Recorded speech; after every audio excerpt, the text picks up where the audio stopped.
Husband wife के बीच में जब भी मैट्रिमोनियल डिस्प्यूट होता है तो वाइफ एक से अधिक केस करती हैं। जैसे कि आईपीसी का सेक्शन हो गया 498A डीवी यानी डोमेस्टिक वायलेंस, एचएमए और साथ में मेंटेनेंस का भी केस करती हैं। और वाइफ केस करती हैं तो कई बार तो पति के पास एविडेंस रहते हैं, साक्ष्य रहते हैं, लेकिन कई बार ऐसा भी होता है कि पति को ये मालूम नहीं होता है कि पत्नी इस तरह का कोई कदम उठाएगी, यानी कि इस तरह के केसेस करेगी जो कि झूठे होंगे, तो वो लोग एविडेंस कलेक्ट नहीं कर पाते हैं। तो आपको हम आज जानकारी जो देने वाले हैं वो उसमें हम बताने वाले हैं कि अगर आपके पास एविडेंस नहीं भी है तब भी आप केस को कैसे जीत सकते हैं। तो आप लोगों को करना क्या है कि वीडियो को पूरा अंत तक देखना है, बिल्कुल भी स्किप नहीं करना है, तभी आपको अच्छे से जानकारी समझ में आएगी। दूसरा काम आपको ये करना है कि ये आपका ही चैनल है, अगर आपने इसे सब्सक्राइब नहीं किया है तो आप इसे सब्सक्राइब जरूर कर दें, साथ में बेल आइकन जरूर दबा दें, जिससे कि हम जो भी नए अपडेट डालें उसका नोटिफिकेशन आपके पास आता रहे और आप जानकारी प्राप्त करते रहें। नमस्कार दोस्तों, मैं एडवोकेट दिव्या, आपका आपके इस यूट्यूब चैनल में स्वागत है। तो अब हम बात करने वाले हैं कि जो वाइफ केसेस करती है, झूठे केसेस करती है सिर्फ पति को परेशान करने के लिए व पति घर वालों को परेशान करने के लिए, तो अगर आपके पास एविडेंस नहीं है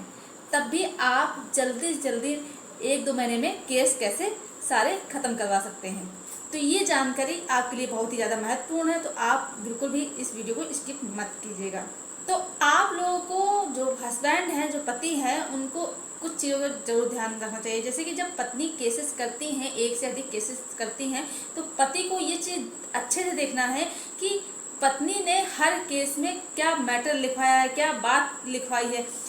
वो एक जैसी ही लिखवाई या फिर अलग अलग लिखवाई है। क्योंकि कई बार जो पत्नियां होती हैं वो अलग अलग केसेस में अलग अलग बातें लिखवाती हैं, जैसे कि टाइम हो गया, घटना हो गया, स्थान हो गया, अलग अलग लिखवाई जाती है। जो एलिगेशन है वो भी कभी कभी अलग अलग केस में अलग अलग लिखवाती हैं, जिससे कि पति अगर इस तरह के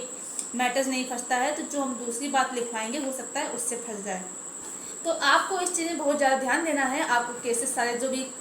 आपके ऊपर किए गए हैं उनको अच्छे से देखना है और ये चीज़ समझनी है, पढ़ना है अच्छे से कि क्या पत्नी ने हर केस में अलग अलग बात लिखवाई है, जो भी उसने लिखवाया है। तो आपको केस पढ़ने हैं और देखना है कि जो पत्नी ने झूठे एलिगेशन लगाए हैं अलग अलग, वो सारी चीज़ें आपको नोट करनी है। जितने भी केसेस अलग अलग हैं उनके अंतर को देखना है अच्छे से और उसको लिखना है, और आपको ये चीज़ बोलनी है कि आपकी पत्नी ने इस केस में ये बात कही है और दूसरे केस में ये बात कही है। जब आप इस तरह से बोलेंगे कि एक केस में पत्नी ने ये लिखवाया है, दूसरे केस में ये लिखवाया है, और जितने भी केसेस किए हैं सब में अलग अलग मैटर लिखवाया है, तो इससे ये साबित होता है कि आपकी पत्नी ने झूठे एलिगेशन लगाए हैं। तो इसलिए आपको जो भी पत्नी ने केसेस आपके ऊपर किए हैं और उसने मैटर लिखवाया है, सबको अच्छे से देख करके नोट करके आपको कोर्ट में वही बात रखनी है कि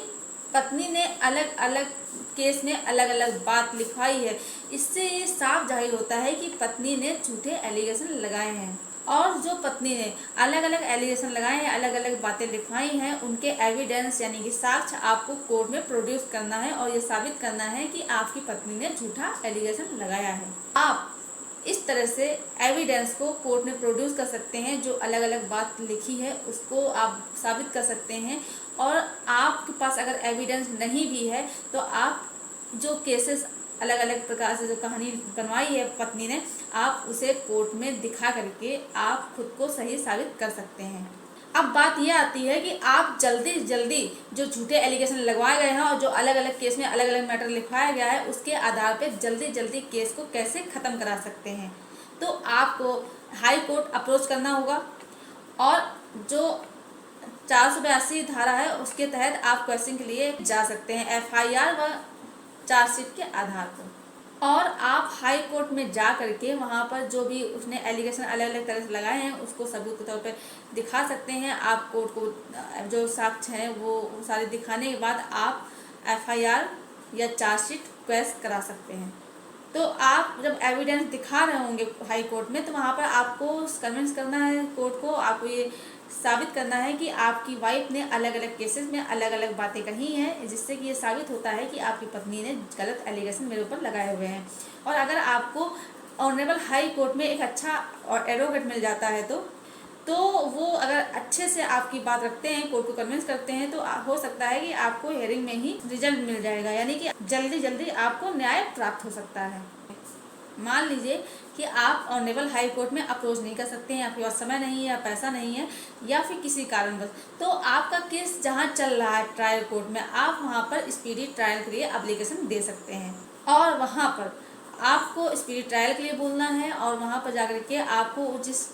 कोर्ट में आपका केस चल रहा है वहाँ का रेफरेंस देना है, बताना है कि आपका केस काफ़ी टाइम चल रहा है, पेंडिंग में है और कोई भी रिजल्ट नहीं आ पा रहा है। फिर इसके बाद आपको ऑनरेबल हाई कोर्ट से डायरेक्शन दिलवाना है कि ये जल्दी निपटारा हो इस केस का, क्योंकि काफ़ी समय बीत चुका है, इसका कोई भी रिजल्ट नहीं आ पा रहा है। ऐसे में ऑनरेबल हाई कोर्ट डायरेक्शन देगी और आपका केस जल्दी सॉल्व हो जाएगा, क्योंकि ऑनरेबल हाई कोर्ट कुछ टाइम पीरियड दे देगी कि इस टाइम तक आप इस केस को खत्म करवाना है। तो ये जानकारी आपको जरूर होनी चाहिए। अगर आपको मेरे द्वारा दी गई जानकारी पसंद आई हो तो वीडियो को लाइक जरूर करते हैं, ज़्यादा से ज़्यादा लोग शेयर कीजिए, और अभी भी अगर आपने चैनल को सब्सक्राइब नहीं किया है तो प्लीज़, ये आपका ही चैनल है, आप इसे सब्सक्राइब जरूर कर दें। धन्यवाद।